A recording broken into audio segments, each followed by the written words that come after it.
At ito na nga guys, nandito na ako sa US after ng 1 week na flight. Joke lang guys, talagang 1 day lang talaga yung flight ko. So today pala guys is kasama kong aking pinakapoging asawa. Charot. Siyempre proud na proud ako dahil pogi naman talagang aking boyfriend. So nandito po ako ngayon sa Pelayua, USA guys.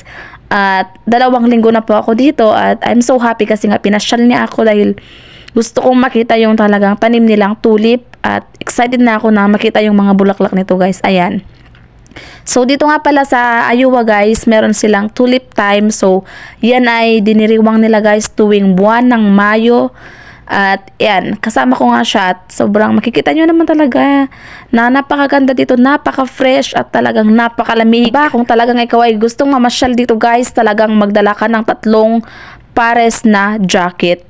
Kasi talaga guys, ginawin ka talaga dito ka.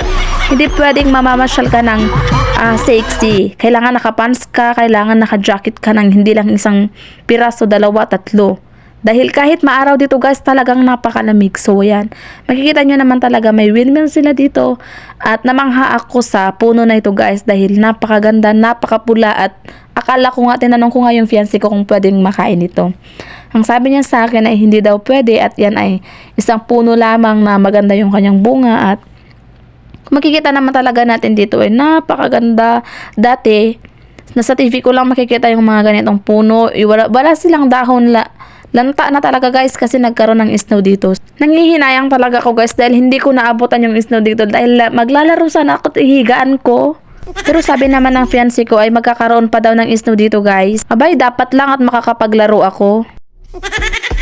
Hanggang dito na lang at sa muli nating pakikita guys. Bye! Mag-iingat po kayo at have a great day. Bye-bye!